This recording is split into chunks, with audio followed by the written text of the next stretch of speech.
8h39, iniciando a conversa de redação com a participação do Eduardo Costa, da Edilene Lopes, direto de Brasília, e do cientista político Malco Camargos. Você, ouvinte de Itatiaia, também pode participar opinando pelo WhatsApp do jornalismo, 99996-7074, 99996-7074. Você manda pra gente a sua opinião em mensagem de texto.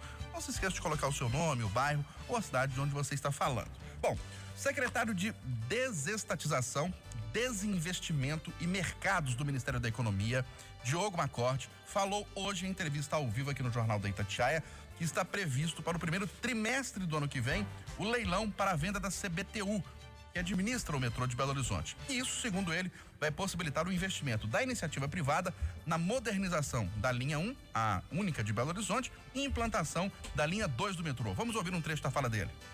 Ontem, inclusive, eu percorri toda a linha da CBTU, de trem, para conhecer mais de perto a operação. Já é a minha terceira visita e a gente tem trabalhado para garantir, de fato, a linha 2, tá?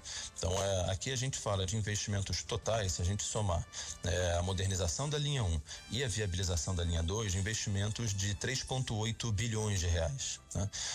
Então, esse é o nosso objetivo.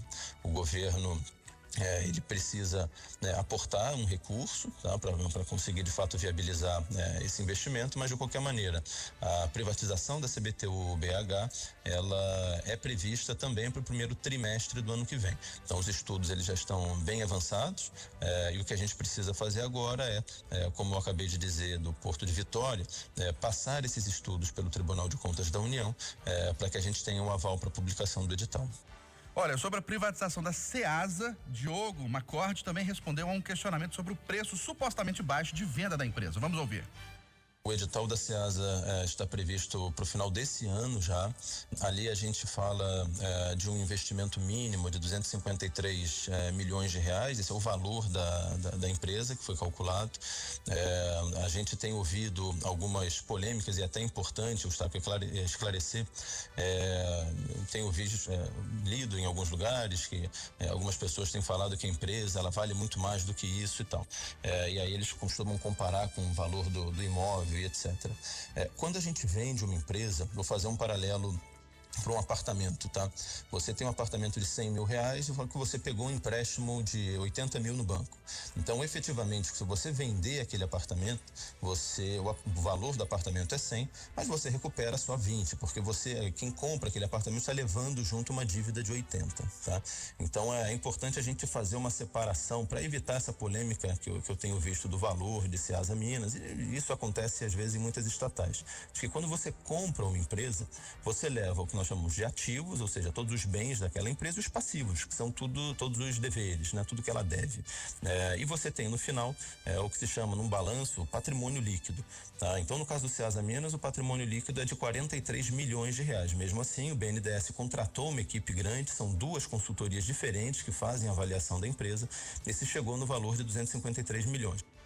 Bom, ele descartou a privatização de outras empresas grandes nacionais, como o Banco do Brasil e a Caixa Econômica Federal, e descartou também onda de demissões com a privatização da Eletrobras e dos Correios. Essas mais avançadas e que são a prioridade neste momento do governo federal. Outras virão nos próximos meses. Eduardo Costa, no caso do metrô de Belo Horizonte, é o caminho privatizar a CBTU em vez da gente ficar esperando o investimento do governo federal ou do governo estadual ou da prefeitura para modernizar a linha 1 e ampliar a linha 2? Bom dia para você. Bom dia para todo mundo. É claro, Eustáquio, que quando a gente fala em privatizar os Correios, você fica preocupado, porque entregar a carta em Copacabana é fácil, bem na floresta amazônica. Entregar a correspondência na Savassi é fácil. E no Jequitinhonha? Da mesma forma, a Ceasa, que nas mãos do governo pode ser utilizada e bem para poder gerir e manter programas sociais, por exemplo, de sopa, de alimentação básica. Agora, colocam nas mãos só de apaniguados políticos, cada cara mais sem noção do que o outro. Essa nossa CBTU, por exemplo, é um exemplo horroroso de manipulação política, de interesse desse ou daquele deputado. Em 1990 e pouco, 30 anos atrás, criaram uma empresa, Metrominas, governo do Azeredo, criaram uma empresa para poder abraçar o metrô. Até hoje nada. Então, vamos para a privatização para a gente pelo menos sonhar que algo aconteça E se acontecer a privatização do nosso metrô, da nossa CBTU, daqui a uns 10 anos, quem sabe a gente não vai comparar como compara hoje o aeroporto internacional de Belo, antes e depois da privatização. E para você, Paulo Camacho, o governo federal está no caminho certo, investindo nessas privatizações, Eletrobras, Correios, CBTU e outras empresas públicas? Bom dia. Bom dia, Eustáquio, Eduardo, Edilene, ouvintes da Tiaia. Não há dúvidas que a privatização é uma saída natural para a contenção de gastos que o governo tem, né?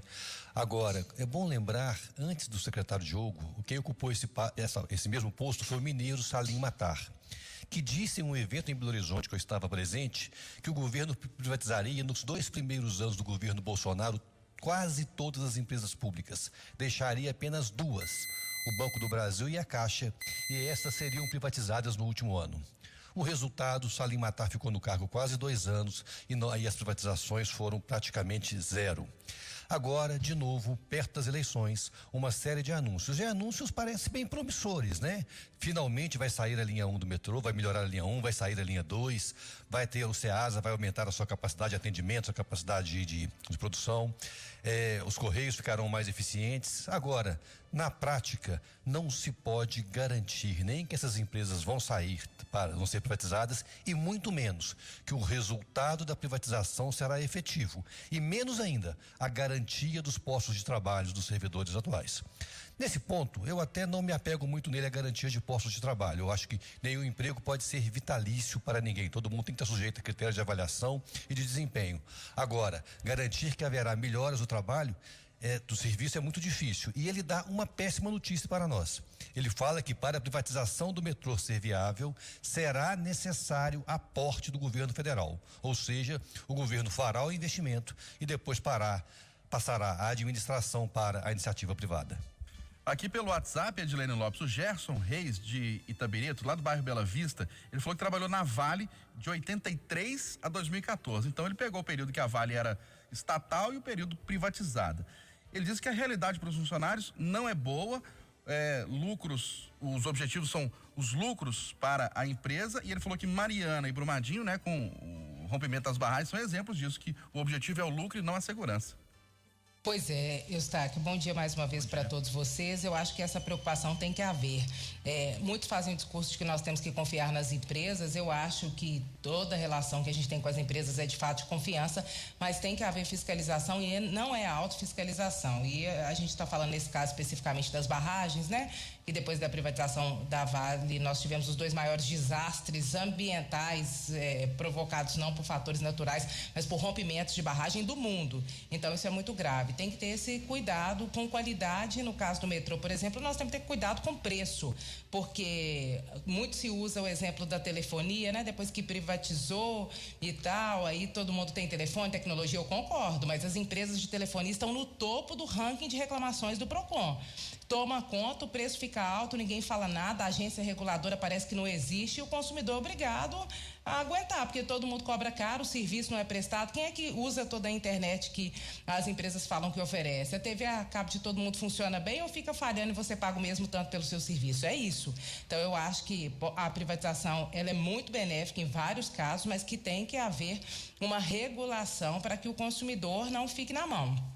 Vamos falar de CBTU, por exemplo, a Companhia Brasileira de Trens Urbanos. Hoje o metrô em Belo Horizonte não é privatizado e não funciona, quase que não existe metrô em Belo Horizonte, né, gente? A verdade é essa, atende pouca gente e é triste. Agora, se a gente vai, por exemplo, em Londres, em Nova York, na França, em Moscou, o metrô funciona muito. Esses 4 que eu citei aqui estão entre os 5 melhores metrôs do mundo. Nenhum deles é privatizado. Alguns têm algumas linhas privatizadas, como o metrô de São Paulo tem, mas são gestões de empresas públicas e funcionam bem. Então, quer dizer, quando quer colocar para funcionar, funciona. Agora tem muita gente interessada em pegar esse serviço e em lucrar com ele. Eu penso no consumidor, porque eu sou consumidor, sou povo, eu estou na rua.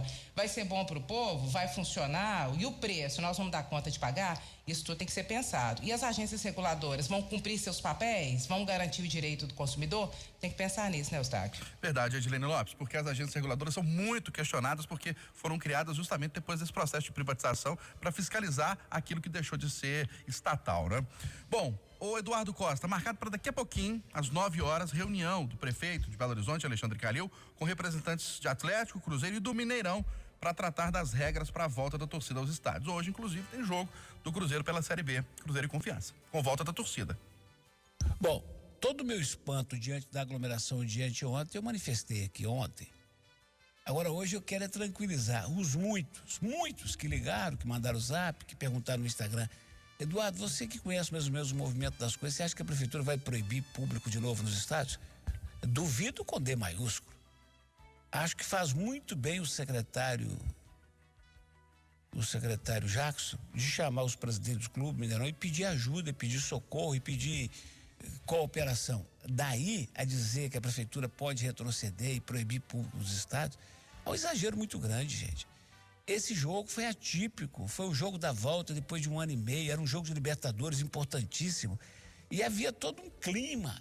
Os próximos serão mais calmos. Eu imagino que o próximo que vai dar mais movimento aí é Atlético e Palmeiras.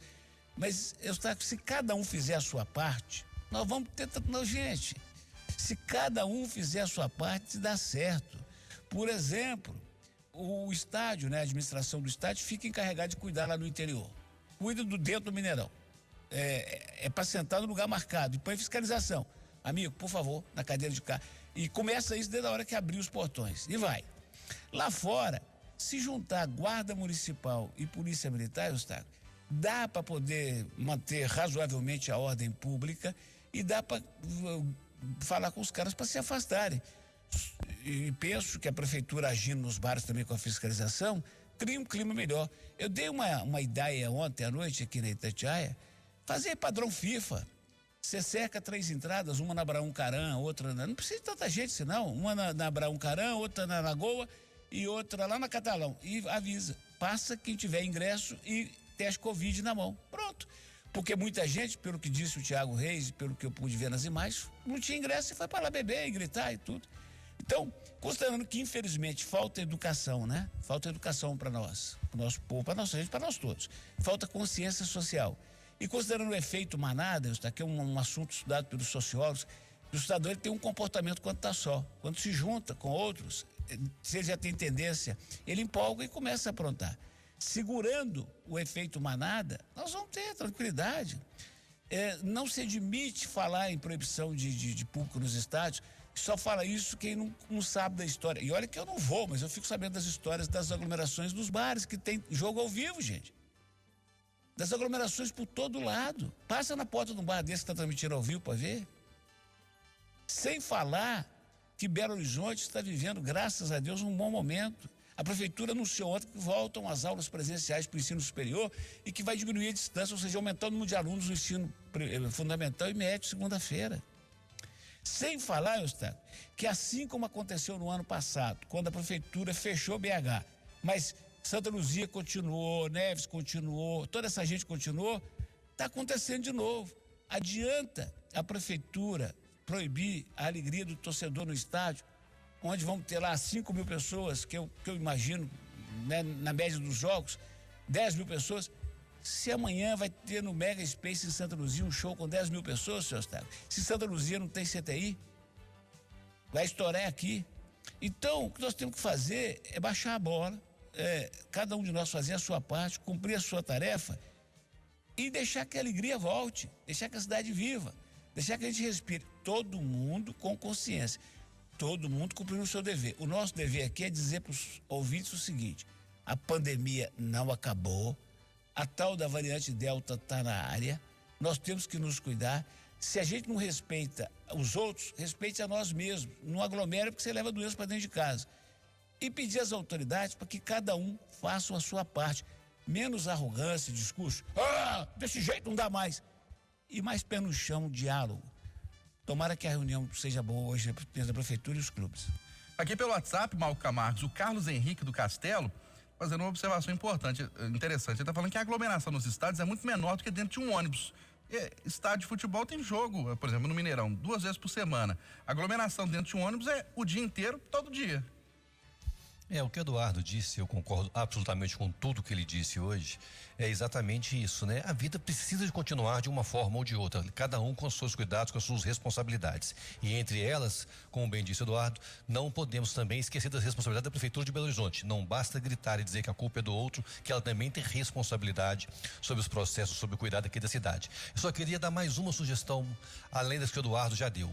É que o grande problema foi daqueles torcedores que quiseram também ficar bebendo cerveja até o final e entrar de uma vez na hora do jogo. Ou seja, basta pegar aqueles mesmos gradis que foram usados para cercar as praças e organizar a fila para que aquele que chegar atrasado fique mais tempo na fila e perca parte do jogo. Ele escolhe ou toma cerveja ou assiste o jogo. Com isso, com uma entrada mais organizada também, a aglomeração será muito menor. Edilene Lopes, aqui pelo WhatsApp também, o Alessandro de Joatuba está dizendo que não é possível jogo com torcedores neste momento. Em hipótese alguma, o cidadão não tem condições de cumprir o mínimo de protocolo. Eita, Joatuba querida, eu acho, Eustáquio Ramos, que tá na hora de voltar, sim, que pode voltar, que todo mundo tem que ter responsabilidade. A gente sabe que nem todo mundo tem, que vai dar problema, mas é uma questão que pode ser resolvida. A vida tem e precisa voltar ao normal, né? Nós temos o esporte que para muita gente é paixão, é entretenimento, então é importante. As escolas, houve uma cobrança absurda nas redes sociais depois da aglomeração no jogo, os pais questionando que para a escola não pode voltar, que as regras são muito restritas e tal, e jogo pode. Então eu acho que em certa medida eles estão corretos, que seguindo os protocolos de segurança é possível cada vez mais voltar ao normal. A pandemia está aí, vai demorar a acabar. Nós teremos um ano pela frente com outras variantes que estão chegando, então eu acho que é organizar tudo certo e é um trabalho de educação. O Eduardo e o Malcolm disseram tudo. É uma questão de educação e de respeito. Quem não tem, infelizmente, se prejudica e prejudica o outro também. Mas eu, em particular, acredito que está na hora de voltar, que dá para organizar de forma que o dano seja menor. Agora, sem fazer nada que não dá para fazer, né, Eustáquio? Tem 1 ano e meio que nós estamos vivendo a pandemia e agora nós já temos, graças a Deus, vacina e muita gente já tomando a segunda dose. Malco Camargos, a Polícia Federal faz agora buscas contra o cantor Sérgio Reis e contra um deputado federal. Eu acho que nós temos que separar bem o deputado federal e o cantor Sérgio Reis, né? O cantor Sérgio Reis é um cidadão famoso, com vários seguidores nas redes sociais, mas um cidadão. Já um deputado federal ou um presidente da República, quando ele ataca outras instituições, ele está atacando a própria democracia, está atacando a harmonia entre os poderes e ele tem, sim, responsabilidade diferente dos demais. Então eu acho que ao presidente, ao deputado, aqueles que transgridem o juramento que fizeram de respeitar a Constituição, este sim tem que sofrer a sanção e o Alexandre de Moraes está certo, na minha opinião, de agir dessa maneira. Já o Sérgio Reis, deixe ele cantar, deixe ele gritar, sozinho ou acompanhado, mas é uma voz de um cidadão qualquer e, na minha opinião, aos loucos que eles possam cantar na rua. O Edilene, foi uma determinação do ministro Alexandre de Moraes por causa de declarações, manifestações de Sérgio Reis e do deputado federal contra instituições. Pois é, mais um capítulo polêmico, né, Eustáquio? Se eu fosse o Sérgio Reis, eu guardava o berrante dele, ficava quietinho, porque essa história só deu ruim para ele. O presidente Jair Bolsonaro tem muito apoio popular ainda, mas eu chequei com vários parlamentares, ninguém estava nessa movimentação depois desse áudio do Sérgio Reis. Todo mundo, eu fiquei sabendo, ninguém estava na movimentação. Os caminhoneiros negaram que estivessem em articulação com o Sérgio Reis, ou seja, ele está comprando uma briga do presidente Jair Bolsonaro, que vários dos articuladores não estão comprando ainda. Então, para ele, como cantor, que tem uma imagem a zelar, que é muito querido, que faz parte da história da música brasileira, nesse momento, se eu fosse o Sérgio Reis, eu não me metia mais em encrenca. A esposa dele falou que ele está com depressão. Quer dizer, a essa altura do campeonato, entrar numa guerra política polarizada dessa para nada, só se ele tiver pretensão eleitoral no ano que vem e se achar e se avaliar que na base do presidente Jair Bolsonaro ele será, por exemplo, eleito. Mas caso contrário, o melhor é ficar quietinho. Eduardo. Pois é, um cara querido, né? Sou um ídolo da música sertaneja. Os já estão divulgando até que ele comprou e pagou com dinheiro da Câmara dos Deputados, com reembolso, né? Uma prótese peniana de 50 e tantos mil reais. Sabia que você ia falar isso, Eduardo. Eu não ia deixar essa para depois. Sim. Eu concordo, por exemplo, com essa análise do Malcolm, de que não pode deixar barato que ataca as instituições. Agora, eu estou muito de acordo com o presidente da República, com o projeto que ele está apresentando para impedir o Supremo de atuar na investigação. Eu não me conformo do Alexandre de Moraes sentar na cadeira de autoridade.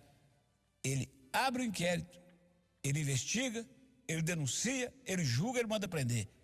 Isso aí lembra a Deus, não, senhor?